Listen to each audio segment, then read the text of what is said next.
anybody who's watched our show before, I'm a huge X-Files fan. My wife and I watched the X-Files over the summer. I had seen it um, when the revival happened in 2016. I watched it all the way through. My dad was a huge fan of the X-Files. Watched every episode live on TV when they aired. Um, and back when the series was on Netflix, ahead of season 10 premiering on Fox, I watched the whole thing straight through. Loved it. It's like in my top 3 favorite series of all time. It's probably The Walking Dead, Breaking Bad, and The X-Files are my absolute favorites.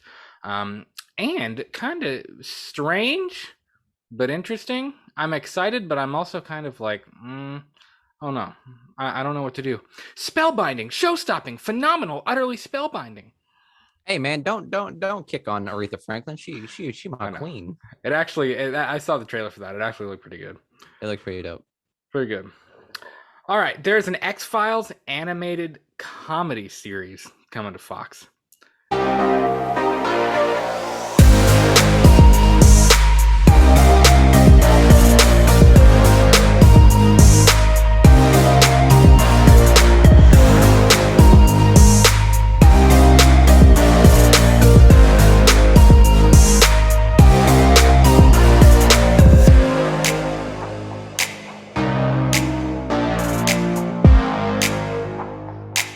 Strange.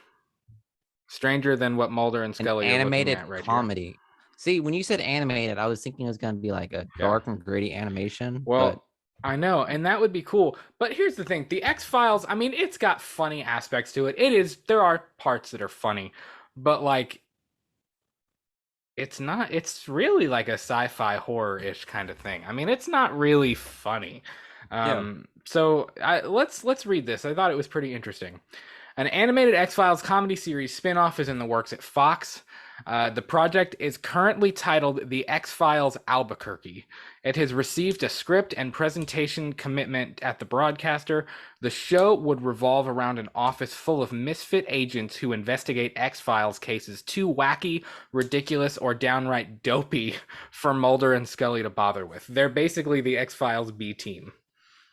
I like okay, that. okay. Well, I mean, I like, thought it was gonna I could be. see how it'd be funny, or I it thought it was could gonna be be like. funny. I thought it was gonna be the original duo, but if it's just gonna be the B Yeah. team, okay, I can vibe with that. This is the guys where Mulder and Scully are like, this is too stupid for us. And it's funny because in the actual series, the FBI hates Mulder and Scully. They think Mulder is a quack and that he's full of shit, and they've tried to kick Mulder out of the bureau like a million times because they can't. They Yeah, think he's just full of crap. Um, they would never have a second X-Files team. There's no way. they must have, and they probably hate those guys even more. Probably. X-Files creator Chris Carter is attached to executive produce the project with Rocky Russo and Jeremy Sonzenko attached to write and executive produce. Gabe Rotter, who worked on the X-Files revival at Fox, will also executive produce. 20th Century and Fox Entertainment will produce. Good Lord, how many producers does this thing have? Bento Box will provide animation. Neither Gillian Anderson or David Duchovny is involved with the project at this time.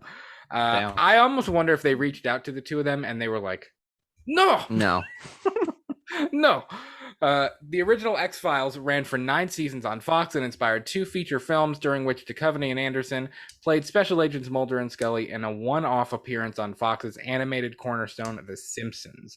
Fox then revived the series for a 6 episode 10th season. Blah, blah, blah, blah, blah. We all know that stuff.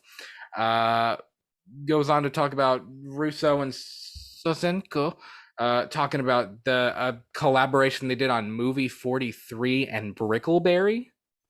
Never heard of either one of them. Brickleberry. I think I know what Brickleberry is. I don't know what Brickleberry is. Should the project move forward, it would not be Fox's first attempt at a supernatural comedy series in recent years. The network previously aired the comedy Ghosted, starring Adam Scott and Craig Robinson, during the 2017-18 season. I hadn't heard of Ghosted. Have you? Ghosted? Ghosted. Yes. Yes. Ghosted. Is it a FX movie? I don't think it's a movie. I think it was on Fox. Oh yeah, it was on. Hold on. I think I know what you're talking about. Yes, it had because Craig the X Robinson in Files, it. Oh yeah, my the God, X Files was yes. on Fox. Is it funny? I think yo, Craig Robinson's in it. It's gotta be funny.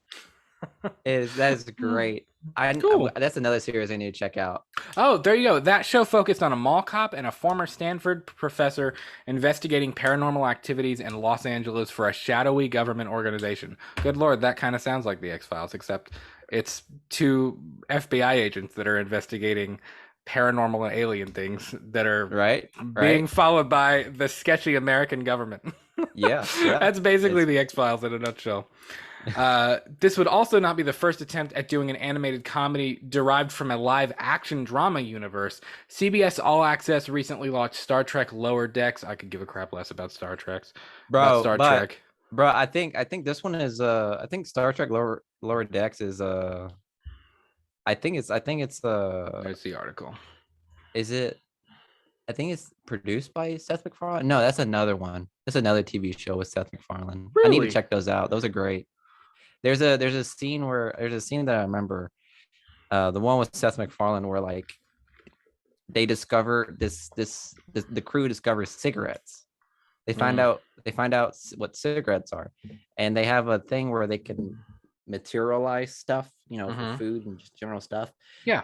And they materialize a mountain of cigarettes, and he gets addicted to cigarettes. And it's so far into the future that they don't know what addiction is to cigarettes. They don't Really? realize what it is, so They they don't know have to. like the concept of addiction. Like they Yeah, don't know what it is. yeah, they didn't really understand that. So they said no one touched this until we figure out what it is. And obviously these two people, they ended up smoking it. They ended up And doing it.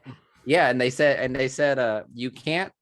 Okay, you guys are clearly addicted to it, so until we find a cure to cure this addiction, you guys are not to touch it, not to smoke it, not to do anything. So it's pretty much them like going through withdrawals of cigarettes. That's It's actually pretty fucking funny. Like that hilarious. sounds like it would be It's pretty a funny. great skit. Yeah. But this animated show sounds pretty funny. I know. I think I would give it a chance, Brad. That's the best way I I could know. put it. As a huge X Files fan, I'll probably give it a chance. Like I have Yeah. Mulder. I have Mulder's "I Want to Believe" poster up here off Hmm. camera. I have the revival poster with the alien hand that says "I still want to believe." Yeah. It's such a good Miguel. You would actually really dig that show if you got into it. I probably would. It's just a And lot. I'm gonna give that animated show a chance too, because I mean Yeah. I'm giving Star Wars Visions a chance. Which, by the way, yo, I know we don't usually talk about Star Wars, but again, guys, I'm a pretty big Star Wars fan, and the new trailer for Star Wars Visions just dropped. Brad, that shit looks fucking fire. I didn't know it was going to be a anime-ish kind of show, Hmm. because it's being Is the it like studio that straight are up anime or is it it's animated straight up ish? anime. It's straight up anime Hmm. manga ish. Like Disney's it's starting to do being some crazy things with their big, like even like the what if, like the Marvel stuff, Star yeah. Wars. They're starting to do some out there stuff with I it. thought I thought Star Wars Vision was just going to be like a what if kind of thing, but no, it has its own. It's its own. It's basically an anthology again, which is something I think Star Wars needs to go to. It Yeah. needs to stay away from the whole family drama shit. They need to stay away from that and just go into like the whole anthology of it, because that's what Star Wars is. Yeah, it's more impactful whenever it's just the stories of the galaxy far, far away. It's not just about this guy with his last name. Okay, we're done with that. We're done with that. So All you right. don't want them to try Fine. to do another trilogy to fix the other trilogy. Sure, sure, why not? If you want to fix it, sure. But in reality, the thing that saved Star Wars was The Mandalorian. And again, people are probably pissed because it's just a Western. But yeah, it's a Western. And Are fucking Star Wars. are you in that camp? You know, we talked about this on Monday's episode of Let's Talk Movies about the Suicide Squad and Zack Snyder and James Gunn kind of like taking on a, not that they are, but it would be good if they kind of took on the Kevin Feige thing at for DC. There's a lot of people that are in the camp that are saying that Jon Favreau saved Star Wars. Do you think Jon Favreau could exist in a Kevin Feige-ish role for the whole Star Wars like universe that they have right now? I don't think he should be like the guy holding the helm. I think he should be involved in a lot of the projects, because I Do mean you the agree stuff that that he he's saved Star Wars? 100%. Really? 100% with the Bad Batch and the Mandalorian. by golly, that really did save the entire franchise. You could talk to any Star Wars fans, and they will tell you straight up. The only reason why they're still watching, they still love Star Wars, is because of the Mandalorian and the Yeah. Bad Batch. Now, And admittedly, I'm not a big Star Wars person. I like it. It's fine. I loved Rogue One. Um, there's a reason why, because it Force had Awakens nothing to was do fine. with family, and it had It nothing to had a do little with bit to do someone's, with it. but it had nothing to do with the whole family name. That's fair. With the Skywalker thing, it was more Yeah, about the enough. resistance and stuff than it was. Exactly. That's Yeah. something we want to see. We want to see, like, I'm sure fans will agree. Some of us want to see a Stormtroopers movie. Like, let's talk about like like the stories of the Yeah. Stormtroopers from their point of view. That's Yeah. why Star Wars Squadron was such a good trailer. When the trailer dropped and you were put in the perspective of the TIE fighters, and then with Star Wars Battlefront 2, it was interesting. It didn't hit the mark all that well, but Mhm. Star Wars Battlefront 2 had the elite squadron of the stormtroopers. That was pretty dope. It was great to see that perspective. It was because Yeah. we want to see more stories, not just the Skywalker saga, which again was absolutely like amazing. But we all know that this new trilogy was just trying to milk that fucking cash cow right there. Oh, It really yeah. was. 100%. So that's why we're like, okay, let's just be done with the Skywalker saga. If you want to try to revive it, sure, by all means. But in the meantime, we just want to see great stories in the Star Wars universe, which That's is fair. exactly what Rogue One did. That's exactly what the Bad Batch did, and the Mandalorian. Granted, yeah, there are Jedi's in that movie, but it's Jedi's that we absolutely love, that came from the Right. Clone Wars, Yeah. and they're coming back from Rebels. Rebels was a great TV show, and I think that was helped by him as well. So with this new like anime show, I mean, again, guess what? Guess what, Brad? It's an anthology. Yeah, that sounded really bad. Yeah, it's an anthology. It's So just be gonna it. be it's gonna be 9 episodes of just different stories in an anime-ish style. It's pretty dope. Again, I'm That an is pretty anime dope. fan. I'm an anime fan, man. I like Attack on Titan. I like fucking Naruto. I love Dragon Ball Z. I love that shit. So the fact that I'm gonna be able to see Star Wars and that genre, Yeah. it's gonna be pretty That will be awesome. kind of cool. Yeah, And again, admittedly, I'm not a huge Star Wars guy, but I have heard that the Bad Batch is straight fire. it is straight fire. It's a little redundant right now, but it's straight fire. Cool. Very Yeah. cool.